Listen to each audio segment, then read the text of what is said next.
Awesome. Okay, this is really good. Okay, so I'm really glad everyone can hear us. This is sort of the way that running an online business works. Sometimes you're playing around with new software, trying to get it all up and running. So that's been us for the last 5 minutes. So if anyone's been sitting waiting, sorry that you've had to wait a few minutes, but we got it all figured out. And we're so excited to be joined again by Evelyn, or Eve. She's super busy, obviously traveling the world because of her blog and online business, We Like Bali. And she's also a social media manager. But she has been kind enough to take some time out of her day to join us again, because if any of you guys watched the previous Facebook Live that we did with her, unfortunately, the sound cut out after 47 minutes. And there was a lot of people saying, oh my God, the sound cut out. I had a question that didn't get answered and I felt terrible, Eve felt terrible. So she was kind enough to come back. And if you had any other questions that were on your mind that got cut off at the end of the live stream, that is what Be Live TV, I'm going to try that next time. Thank you.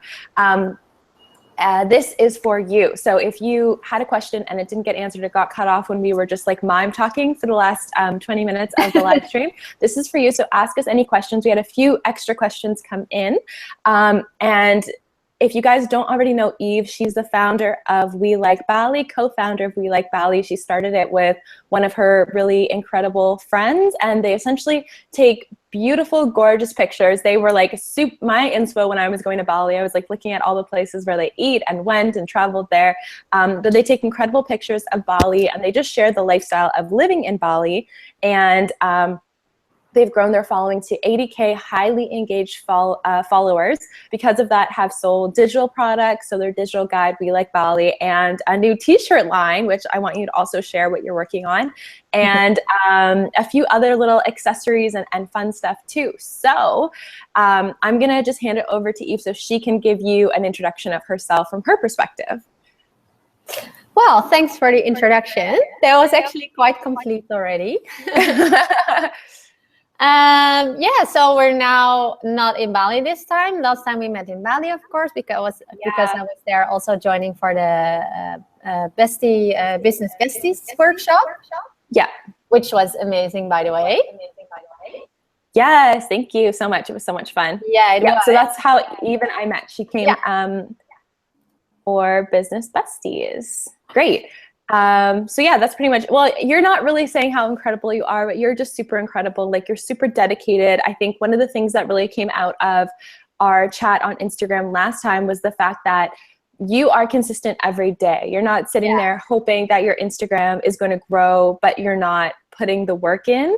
You're posting multiple times a day. Your partner is also posting multiple times a day. And you are also doing a lot of outreach with your clients, like with people who follow you. And that's why you have that really, really high engagement. So one question, so what I'm going to do is, if I see questions come in from you guys, I'm going to answer them here, or I'm going to just follow up on some of the last questions that were asked. So one question that came in this morning from one of our members is, she actually wants to start a travel blog very similar to you, Eve. So I thought you'd be a perfect person to ask. She wants to start a travel blog that inspires people to travel, to hike, to just enjoy the space that they're in. And she is struggling just getting started. So she's asking, what should be my first post? Like, how do I get started? I want to obviously get started on the right track and really be attracting the right people. So if you were starting all over again, because of course, you know, there's always ups and downs and mistakes, but if you were starting all over again, Eve, what would you do first? Well, first of all, I think that's an amazing idea. I would absolutely be a follower, a big fan. Yes, one of the first things, I guess, is really having your story and your idea fully in line. So it already sounds like you know what you want to do. So I would say start with creating a lot of good content. I think one of the most important things, of course, because it's Instagram and it's super visual, is that it just has to look amazing. I mean, right now, if you would go to your feed, or once you have a few pictures up, you want to see it, and you would have to think, oh my God, this girl is amazing. I want to follow her. I want to do the things that she does, or I'm feeling inspired to also start exploring my neighborhood or start traveling. So yeah, that would be absolutely number one, because I really personally believe that you can have amazing. My Siri sometimes turns on out of Yeah, it blue. listens, right? And if you say, "Hey Siri," I know, it's so it pops funny. up. It's so creepy. Sorry.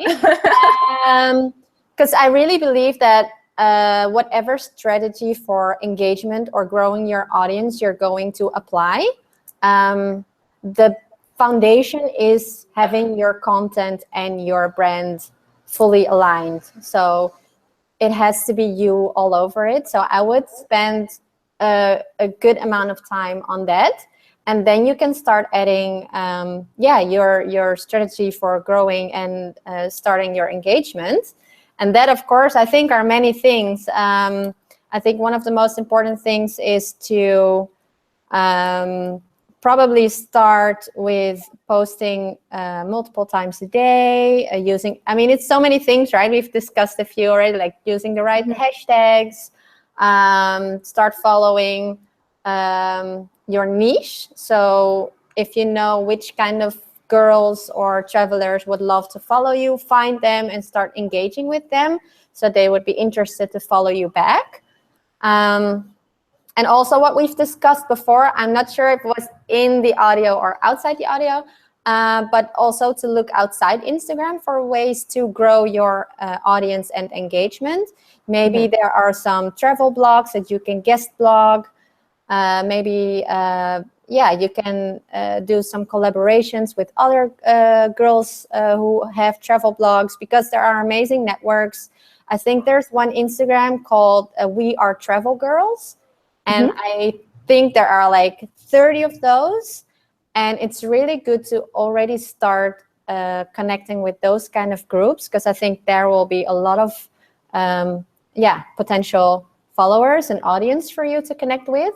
So I guess that would be like the foundation to start growing. I don't know if that answers a bit of the question, but yeah, absolutely. So know where you want to take it from the start. Like, you don't necessarily have to have the complete knowledge of how you're going to get there. Just know what you want to have that. I think that kind of mixes in with the law of attraction too, but know what it is that you want to create long term and have that vision in your mind. And what's going to happen is subconsciously you're going to start creating the right things that naturally connect with them. What I also like that you said too is, and which I think is really important, is make sure you're doing things outside of social media that will bring people to your social media. Because I just from, myself, my own experience, and also watching other people who are growing really quickly on Instagram, most of the time they're not just focusing on Instagram, and that's what makes them exciting to follow. So they're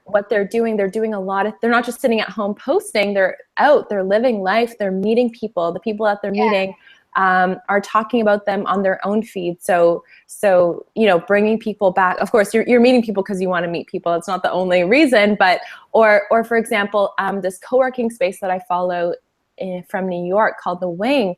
Their following has just exploded in a year to 100K. And of course, they're on Instagram posting every day. But also, they are featured in so many major publications, right? They're featured in all these different magazines, all these different blogs. So what you're doing is you're bringing people who maybe even aren't finding you necessarily on Instagram. They're finding you on another platform, looking you up on Instagram, and that's how they're connecting with you. So PR, for me, PR has been really huge too. So just being featured in like Nylon magazine and Flair magazine, because it also gives your brand a higher level of trust, right? Like people see, okay, she's not just a blogger or like an online brand, but other publications notice her and they see what she's doing is really incredible. And it just kind of helps you connect with people in a different way, more than just a picture.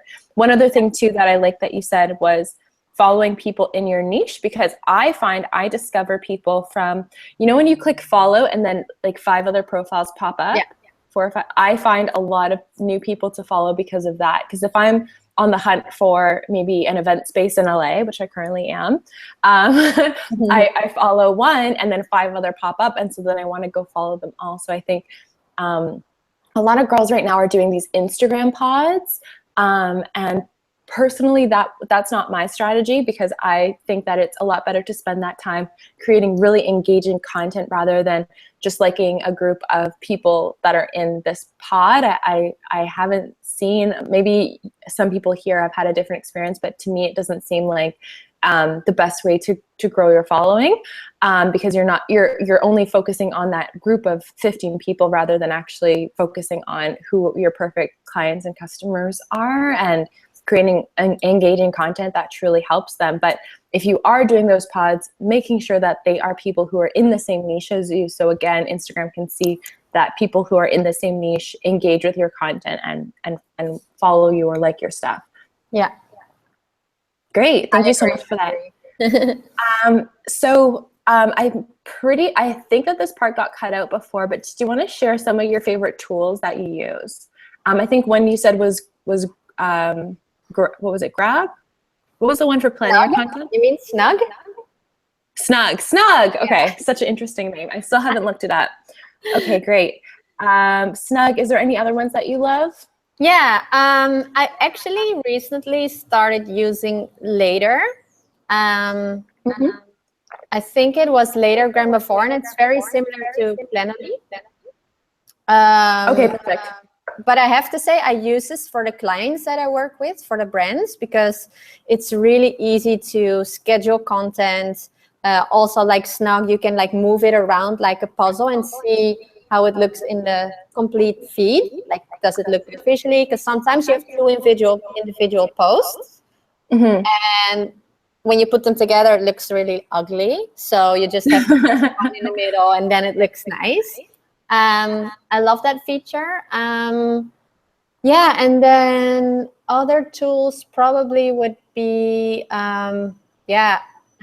I don't know if we discussed that as well. Like, that's where we save all our content.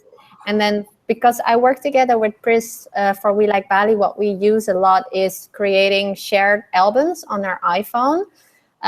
If you work or post by yourself, it's also very easy to do, because I'm sure you'll have a ton of photos on your phone. And if you create an album, a shared album, or just a photo album, and you already put some content in there that you edited that is maybe already ready to post, then you can absolutely have less distraction as well when you start posting, because you're going to see all your pictures and everything.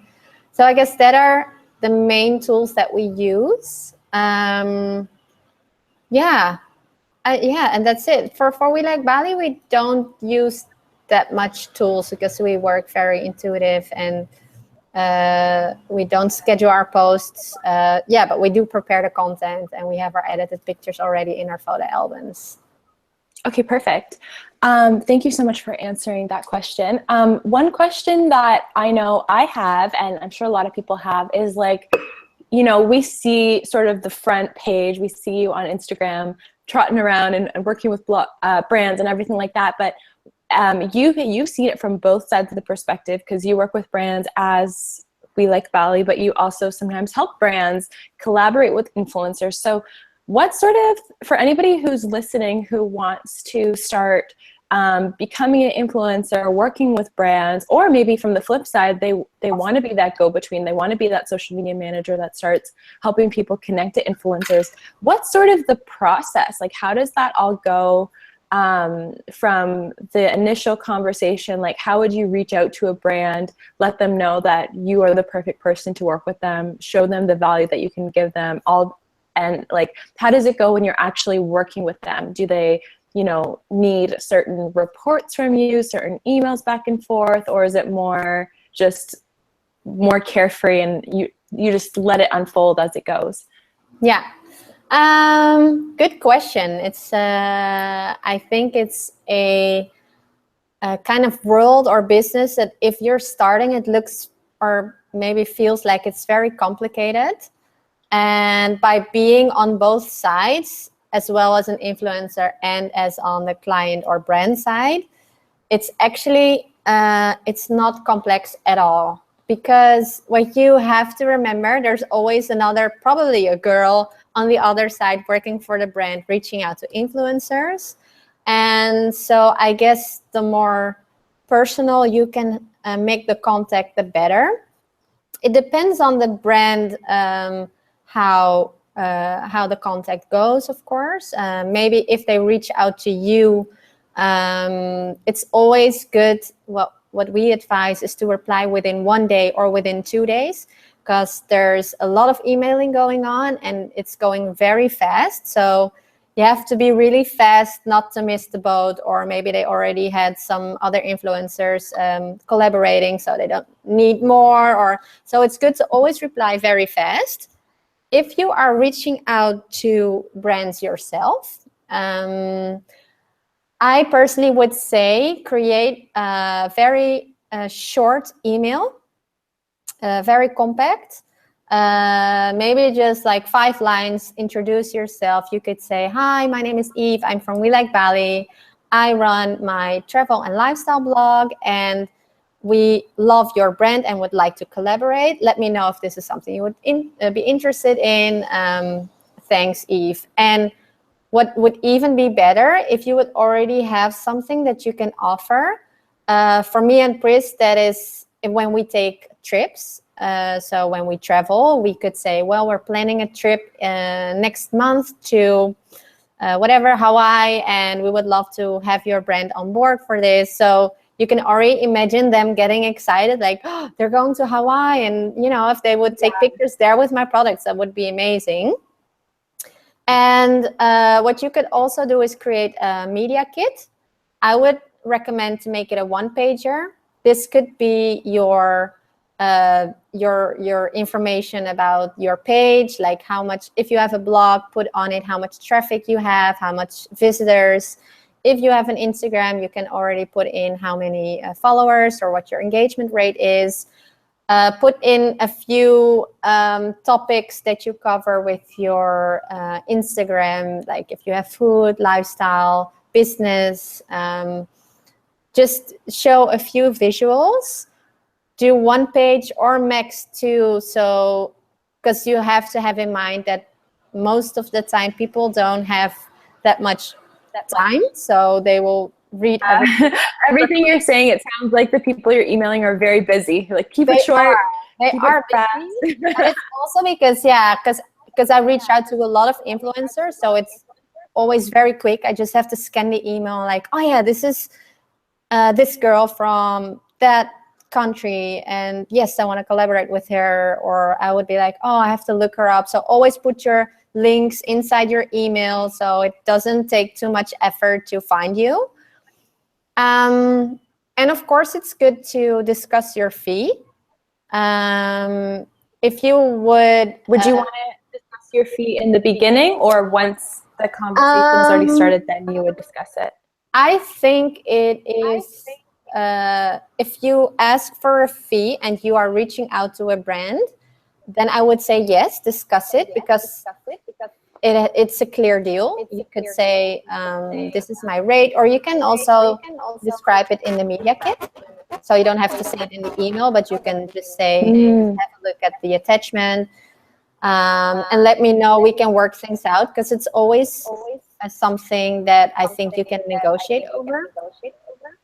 You can, it's, usually they will start to negotiate, like,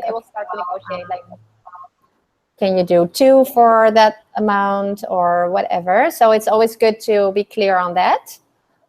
Perfect. So do you have certain packages already prepared, and so when somebody asks a certain thing, you send that? Yeah, we do. We started asking a fee after we reached, I think it was 50,000. Nowadays, as an influencer, if you have a good engagement, if you have already more than 10,000 followers, you're also already really good, I think, to ask for a fee. It depends on your goals, of course. If you're still aiming to get like a higher amount of followers. You can also invest in doing collaborations with big brands that will not pay you but will repost your post, so you will gain a lot of following. We love doing package deals. I also love making package deals with influencers that I work with for the brands, because usually one picture doesn't really do it, because it needs to be a credible collaboration. So I would always love to have 3 posts with an influencer. Yeah, so I will just negotiate. I would say like, okay, so would you like to do 3 posts for 500 euros? Or yeah, it depends, of course, on what you're asking for a fee, but I would always do package. And if you have a blog, you can always say, for this amount, you will have 3 Instagram posts, 1 blog post, and I will make a nice Insta stories when I receive the package, or when I visit your hotel, or when I visit your event, or whatever. So absolutely do package deals. And so just say you're going to, you know, a trip to Hawaii, for example, and you have 4 brands that you're going to work with. How do you keep everything organized so that you can remember to say what you said you're going to do? You don't get home from your trip and you're like, oh shoot, we didn't do the Instagram story for this bikini brand. Yeah. We still use Excel for it. It's smart. It's just our calendar or schedule that we have in Excel. So we just make a list of the brands and the agreements. If we're like going on a trip, we also use Evernote to keep our daily things to do, or like a time planning or whatever. So we also love to use Evernote, because that way we will have it on our phone as well. And because we use Dropbox on our iPhone, we always have our Excel file ready to check. So for us, yeah, that's the way we do it, and it works really well. Okay, I'm so glad you said that, because sometimes when I'm, you know, not that I work with brands in the same way you do, but sometimes when I have a lot of projects going on at the same time, or a few clients going on at the same time, I feel like an octopus. I feel like there's a whole bunch of stuff everywhere. And so I use spreadsheets as well to stay organized. But sometimes I'm like, oh, there has to be a better way. But I guess spreadsheets are the way to go. Actually, one tool that you might like, if you don't already use it, but Google Drive has spreadsheets. And so instead of just putting it in an Excel, having it in the shared ones, you guys can kind of up to the minute see what people are adding. Do you ever use those? I did before, and then I changed back to Excel, because we use a shared Dropbox. You can also see like live adding. But yeah, the Google one, I think, is even better. I think that one is built to make shared files and update live. Yeah, so somebody like across the world can add in something and then put it in. So guys, if you are using Excel spreadsheets, you might also want to try Google spreadsheets. And one more important tool. Notebook. No, old school, right? But I love it. We shred notebooks by the week, always. I think you remember things better when it's in a notebook. Yeah, absolutely. For sure. Yeah, and it's just nice to like write things and like check them and everything. I know. Don't you feel so accomplished once you've checked something off? Yes. Okay. Yeah, I've done it. I'm just looking back at some of the last questions. I remember in our last masterclass, we answered Andrea's questions at the end, and that's when the sound went out. So her question was, how do you grow one's account when your profile isn't a themed account? Yeah. Do you have any advice on that? Yeah, that was actually a really interesting question, because I think there are so many types of businesses and influencers, and I think the kind of girls like, you know, who are starting their own business right now, of which I'm also one, because I'm also starting my own personal business now. And I guess what I would say and think is to really show your personality on your Instagram feed, as in highlight the things that you love and make it visual. I remember that we discussed, like, if you're like a fan of flowers, or if you're a coffee lover, if you love gadgets, just really show it on your Instagram feed as well, because I think that will really attract like-minded people that are like, hey, that's so funny, like she also loves this kind of geeky stuff. I thought I was the only one. Or, you know, it's always really nice to see what you personally love, and I think that will really make your identity more strong on Instagram, because it's very visual. So you have to really highlight the things that make you you. If you love to travel, but you are in business for, say, a coaching, it's okay to show your love for travel, because that makes you you. And if you teach marketing or social media, you don't only have to talk about that all the time. I think it's very important for them to get to know you. So do that in as many ways as you can. And also, of course, I would say you can make it more personal if you don't have a themed account. For us, for Bali, we can always talk about the hotel that is on the picture, or the food, or the place that we visit. But if you don't have a themed account, I think you can even make it more personal. So when you write a caption with your picture of maybe it's like your desk at that moment, or the office that you're in that day, you can really make it personal. Like you could really say, I love my office today and working for myself. The best thing about this business is that I decide where I work. And, you know, you will really engage with your audience in that way. So I think you can be super creative when you don't have a themed account, because you can just, you can just, like, all about you, right? expose your lifestyle and make it you. And I think it's good to, just create a lot of photos, a lot of content that if you would look to your feed, it would make you happy. You would be like, yeah, this is me, and this is what I want to share. And if you love quotes or funny pictures, even share that, because it, you know, it's something that, makes you different from any other person. So don't be afraid to stand out, I would say. Do not go mainstream, really go you, and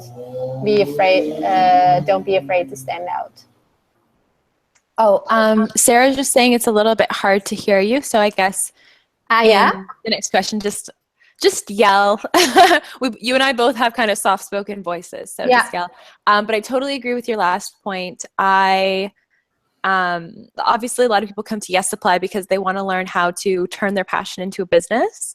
But why people connect with me and why I think that they stay is I am a big part of the brand, and I really love like law of attraction and manifesting and self-love and female empowerment. And so I think that if I just talked about business and facts and stats and strategies all the time, it would be a little bit boring. I think because it's more holistic and well-rounded, and a little bit's about me all over, people connect. And for you guys watching too, remember that if you're starting like a marketing business, or you're starting a social media business, or anything, there are a lot of competitors out there. There are a lot of people who are going to do something similar, but don't let that stop you. Remember that you being yourself and being personal and having that personality, that's what's going to help people really, really, really connect with you and remember your face. So just exactly what Eve was saying, just like really put your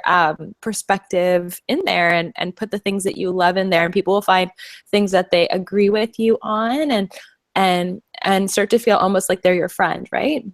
Yeah, absolutely. And also what you sometimes see is like creating a challenge. Maybe there's something for yourself that you would want to do or try for 10 or 30 days. And you will show your followers your progression.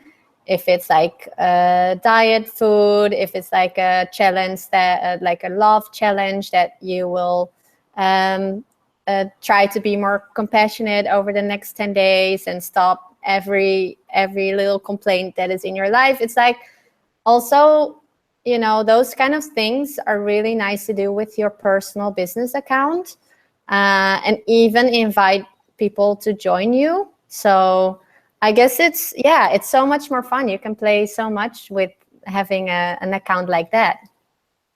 Yay. Perfect. So I don't want to keep you too long. I don't see any questions coming in from the girls who are attending. One last question though from Andrea again. She says, I attract clients, or how do you attract clients instead of competitors on Instagram? Do you have any sort of feedback on that?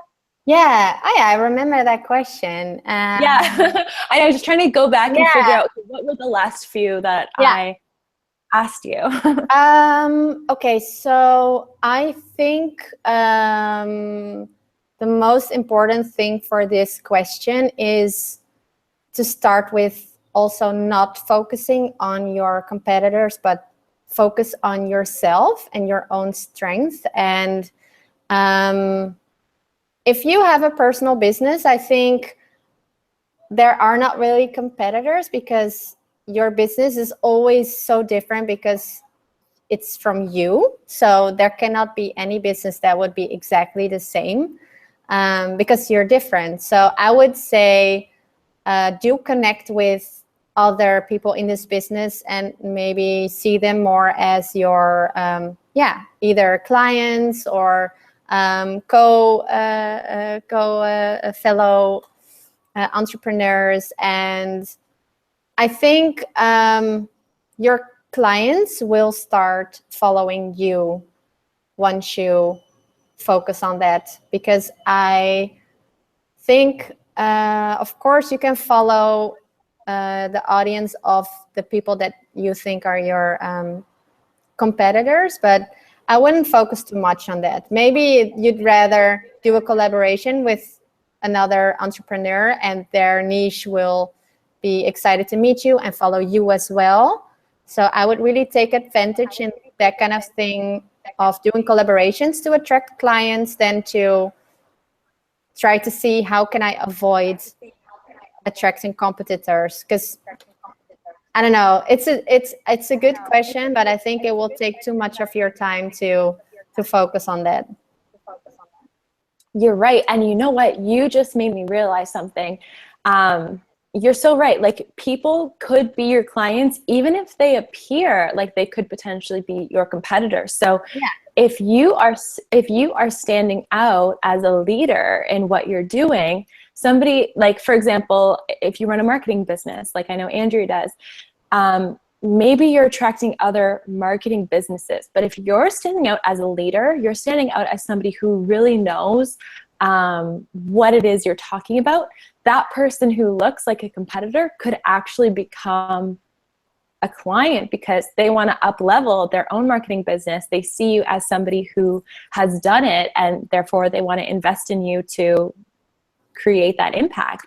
And a perfect example is me. A lot of the women that I work with, they sign up to work with me because even though they're in a similar space as what I'm doing with Yes Supply, they haven't seen the income that I have, they haven't seen the social media following that I have, or they are creating content that they just don't feel like it's making the impact that they want to make. And so that's why they are signing up to work with me. So I could, if I was looking at it from the wrong perspective, I could say, oh my gosh, it's my competitor. But really what it is I'm helping people who are inspired by what I've done with Yes Supply take lessons from me in how I've built my business and my platform so quickly, and then they can apply it to you. So I love what you said, even that honestly kind of just opened me up to a new perspective I hadn't thought of. But your competitors can be a perfect client. And then in an example of like me and Danny, business besties, I could have looked at Danny as a competitor, but what we've done is we are so much stronger being business besties and best friends, and we've grown so much because of having each other in our lives. So I love that point of view. Look at them as they could be your new business bestie. They could be a friend. Absolutely. And sometimes what I've noticed is the women that you see as competitors. They're actually perfect to be your best friends because they have the same interests as you. They have the same goals as you. Like, who better to talk to about than somebody who has all the same interests as you and gets it, right? Like, I can talk to Danny about so many things that I cannot talk to about with friends from my old jobs because they're just not in the space. So yeah, I love that perspective shift. And that actually really inspired me too, Eve. So thank you for that. Yeah, I think it's really good. And I totally understand her feeling because there's always this feeling of like, oh, there's also so many other people out there doing the same, or what makes me different. And I think that's what makes you insecure. So maybe it's also a good challenge to reach out to one of the other girls that you would think is a big competitor. Maybe just have coffee, and if it clicks, maybe you'll even end up doing something together. Or I think it's good to connect at one point to notice that this world is actually more friendly and more open than you would imagine. And I think, of course, there are also people that you have to be careful with to share your ideas, but you will feel that because your intuition as a girl and as an entrepreneur is probably super strong. So you'll know who you'd want to be working with and who you'd, just have in your circle, but just leave it. Yeah, absolutely. And I've had this experience, I'm sure you've had this experience too, where you share your ideas and somebody goes and steals it. And it's not a good feeling to share something that you've worked really hard on to get that experience or that information, and then have somebody go and use it on their own. But if you're a creative person, you're always going to have more creative ideas. So don't worry about that last idea, because there's always the next step. There's always something amazing that you can create. So believe in yourself, and just remember that if you're focused on your goals and serving your audience in the best way, it's only going to be good for you. And for those people who are only taking ideas from other people or taking knowledge from other people and stealing it, I suppose, their audience is going to feel that, and it's not going to work out for them. And if they're sharing ideas that aren't theirs, it's not even going to feel good for that person who's taking it from you. So don't worry about the negative stuff. Just worry about, or just focus on like all the amazingness that you can create. I love that.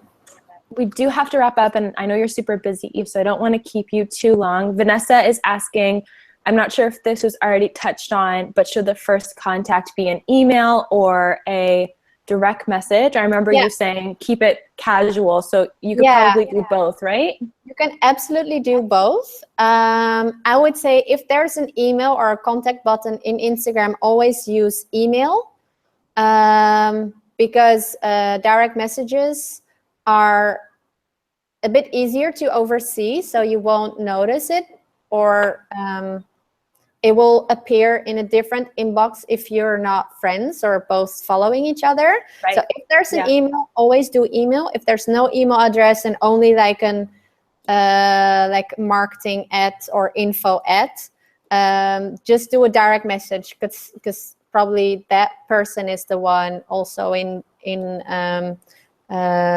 responsible for the social media. So direct message is also fine. We do both as well. Like sometimes we have a brand we really love and we're not behind the computer, and we just send a direct message like, oh, we love your brand, we would love to collaborate, let us know if this would interest you. And then normally the one responding would be like, yeah, that would be amazing, send us an email on, or and then you'll probably going to continue on email. Perfect. And Sarah's asking, if you have a following of 10K, what approximately are the rates you can charge? Do you have insight to that, or is that personal depending on what platform they have? I think I would also love to know more about the engagement, because sometimes if you have 10K and high engagement, you can, I guess, if you have a specific niche, there's always a rate. I would say start with 100 euros per post, or a dollar, what your currency is. And yeah, I think that would be your first step. I also compared it before with your hour fee. If your hour fee of your service would be maybe $50 an hour, or maybe yours is $70 an hour, you can calculate like, okay, this post would cost me 2 hours to work on. I would have to wear the product or use the product, take pictures, edit pictures, and post. You can do 2 times your hour fee, and that would be your fee for your Instagram post. Amazing. Okay, so that's go ahead. Amazing, perfect. I'm sure, honestly, like Eve was saying, if your engagement is high, if your community loves you, you can charge higher. And my advice is always charge what you feel happy charging, because you don't want to work on projects where you feel like you're working for minimum wage, because it's not fun for anyone. You won't have the same passion in it. But Eve is a busy girl, so I'm gonna let her go. Again, guys, you probably have already checked her out because she is incredible, but make sure you go follow her on Instagram at WELIKEBALI. And also, she's just launched her own personal Instagram for her personal tips and tricks that she's gonna be sharing at, is it Aloha Eve __? Yes. That's perfect. So you can go find her there.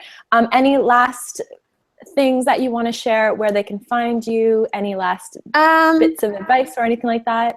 Well, I just also joined the collective, so yes, I'm super excited, and I'm also going to be launching my own personal business with an online course. So I'm going to be following everything in the group, and I'm excited to share with all you girls what you're working on and mine. So I'm going to be in there, and yeah, if there's any questions, let me know. And I would say go for it. I'm so excited to see what everyone's doing. So cool. I'm so excited to have you in the collective. When you're in here, you're going to meet so many girls that are just so knowledgeable. So everyone's going to be sharing tips, and I'm sure everyone's going to be bugging you for your Instagram tips as well. So thank you so much again for being here. Hopefully I'll see you again soon in Bali, because we really want to come back. And I'll let you go enjoy your evening. But thank you so much, and we will see you in the collective. Thank you. It was so nice to see you again. You too.